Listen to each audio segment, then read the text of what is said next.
It's red, juicy, and screams summer. We slice it at picnics, serve it at BBQs, and chill it in the fridge for that perfect bite. But what if I told you that watermelon wasn't always like this? In fact, the original watermelon was bitter, dry, and barely edible. This is the untold story of the watermelon.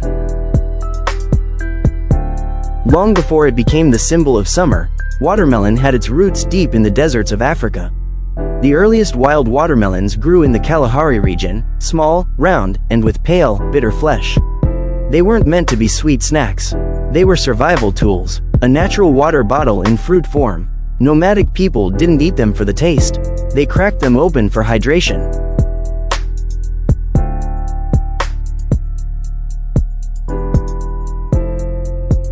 The ancient Egyptians saw the potential.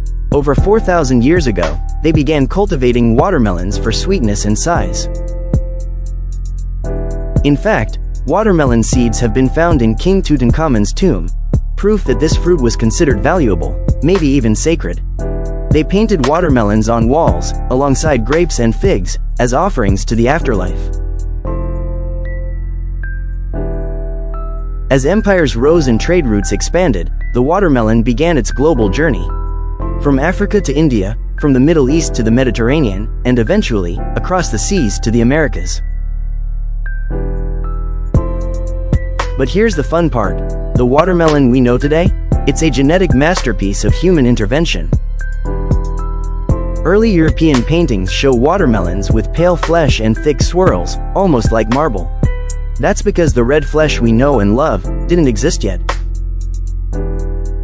Over centuries, farmers selectively bred watermelons with more pigment, more sugar, and fewer seeds. The result? The iconic red fruit bursting with sweetness that we crave today. Today, there are over 1,200 varieties of watermelon across the world. Red ones, yellow ones, tiny, icebox melons, giant 30-kilo monsters, even square watermelons from Japan, and of course, the seedless watermelon, a modern miracle created not by removing seeds, but by breeding plants with incompatible chromosomes. That's science in your salad. Beyond taste, the watermelon has become a cultural icon.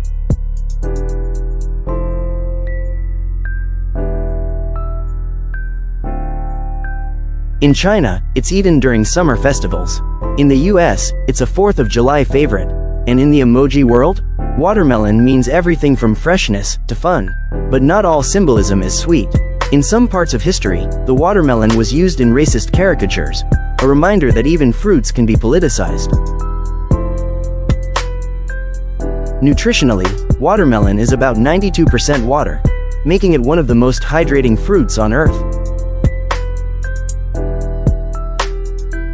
But don't let that fool you. It's packed with lycopene, an antioxidant also found in tomatoes, that may support heart health and reduce inflammation. It's also a good source of vitamin C, vitamin A, and even contains citrulline, a compound that helps blood flow. Who knew a picnic fruit could be so powerful? So the next time you bite into a slice of watermelon, remember, you're not just tasting summer. You're tasting history, survival, science, and thousands of years of human care. This isn't just a fruit. This is the watermelon. Where every plant has a story.